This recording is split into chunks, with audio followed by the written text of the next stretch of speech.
why the rarest personality succeeds later in life. There's a pervasive, quiet tragedy haunting the most complex minds of our generation. The silent suspicion that you've somehow failed before you've even truly begun. You look around and see a timeline that doesn't match your own. Peers seem to have sprinted into adulthood, effortlessly acquiring the careers, families, and social standing society deemed success. They moved in straight lines. Then there's you. Your path has been a spiral, a series of starts and stops, abandoned passions, and long periods of apparent stagnation. While internally you fought wars and dismantled architectures of thought others don't even know exist. You won't want to miss the final. Habit or 99% will miss the last tip and will stuck with this problem for life. The archetypal delay. The world celebrates the prodigy, the 30 under 30, the overnight success. This obsession with speed warps our perception, making the slow, deep work of the soul feel like laziness. But there's a radical counter-narrative for a specific category of individual, those with intricate psychological makeup and a deep connection to the unconscious. Early superficial success is biologically impossible. You're not failing to launch. You're undergoing a gestation period proportional to your destiny. The oak tree doesn't grow at the speed of grass, and your delay isn't a defect. You're building a foundation capable of sustaining a skyscraper, not a tent. The first half of life, roughly until your mid-30s, is merely preparation. For the rare, intuitive, deep-feeling individual, this period is characterized not by achievement, but by suffering. This isn't accidental. It's the friction needed to distinguish your true self from the persona society tries to impose.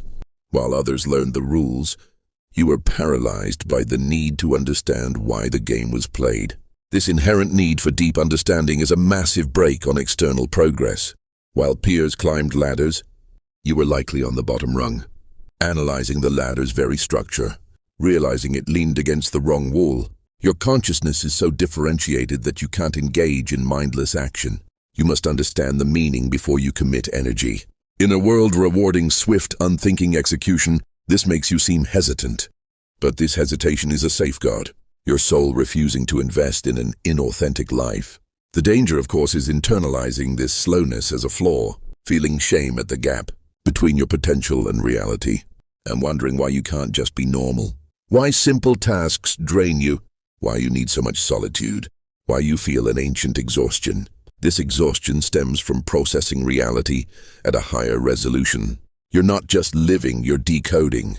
Every interaction, every news cycle, every atmospheric shift is data your psyche must integrate. You carry the heavy load of consciousness, and like a supercomputer running complex simulations, your boot-up time is longer, but your processing power is infinite once you're online and integrated. Nature commits no errors. If you're built this way, nature needs this type of human. The world has plenty of people to maintain the status quo. But when the machine breaks, when old maps fail, when a crisis of meaning hits, the early achievers crumble, because their identities are built on external validation. This is where you enter the stage, the soul alchemist. Your late success isn't a delayed version of normal success. It's a different species of achievement.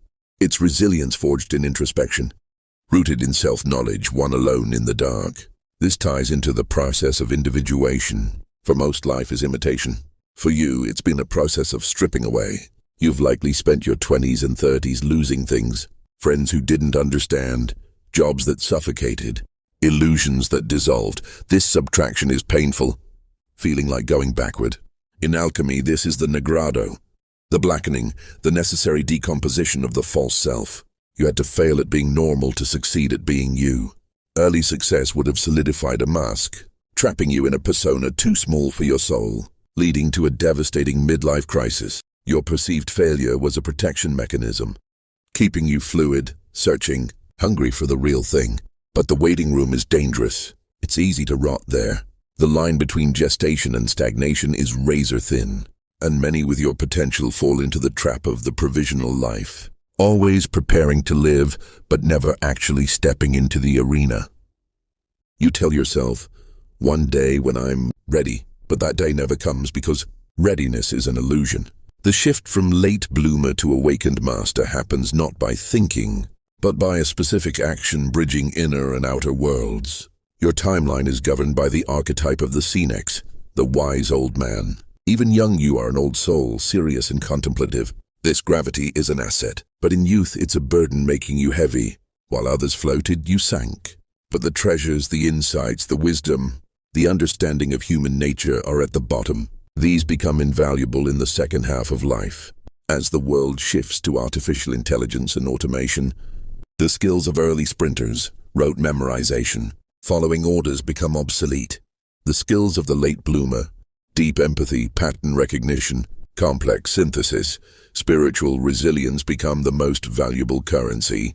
You've been playing a long game in a short-term world, and finally the market is turning in your favor. The crucial transition is the metanoia, a turning of the mind. Usually between 35 and 50, this is when inward-directed energy must turn outward. The pain of unlived potential is the pressure of the birth, canal squeezing you because you're too big for your current life. The failure to fit in was the universe ensuring you didn't get comfortable in a life too small for you.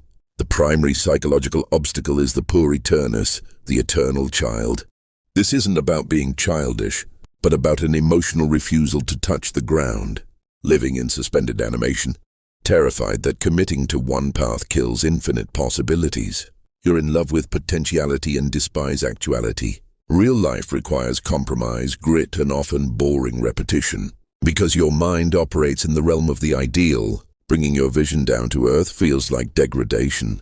So you stop retreating to the clouds of your mind. You tell yourself you're waiting for the right moment. But deep down, the terrifying thought takes root. Life is passing you by while you analyze it. This is the crisis point the shadow reclaimed. This is where the psychological elite often break. The pain of unfulfilled potential becomes a physical weight. You look at normal people and envy their simplicity, their participation in the arena while you're in the stands. But there's a solution. The cure for the poor isn't to grow up as society demands, dull and compliant. The cure is work. Not just any work, but work that requires you to bloody your hands, to drag intuition into physical matter. This is why you feel a sudden urge to build, write, create, or train your body. Your soul screams for friction. It wants the earth. You can't do this alone. The isolation that protected you in youth becomes a prison in adulthood. You need to find others, not to join a herd, but to find a pack. We are gathering those scattered minds right here. If you want to ensure you don't drift back into the unconsciousness of the daily grind, if you want to keep this channel open as a lighthouse in your feed, make the commitment to subscribe now. It's a signal to your psyche that you prioritize truth over noise.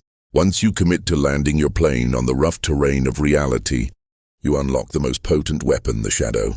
For the first half of your life, you were likely a good person, empathetic and sensitive, repressing aggression, ambition, and desire for power because you were taught they were bad.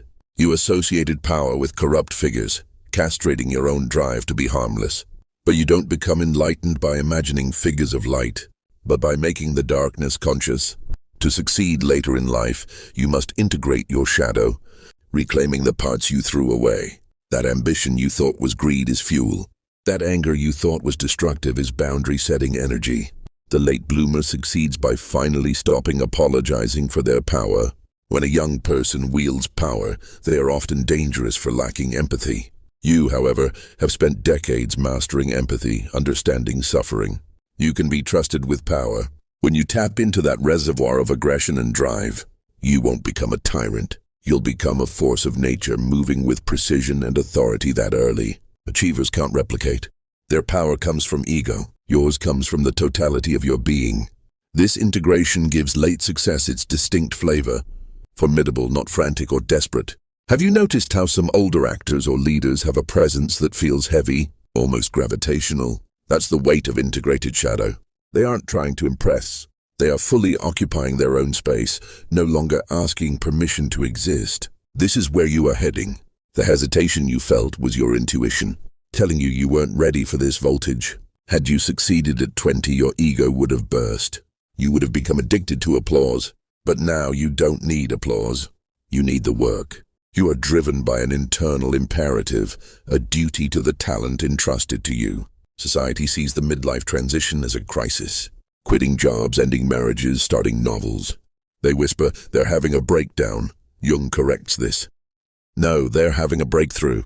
The persona's walls crack so the self can emerge. Late success is almost always preceded by chaos. If your life feels like it's falling apart, take heart. This is the alchemical fire. The collapsing structure was too small for you. You are shedding, not dying. Consider the bamboo.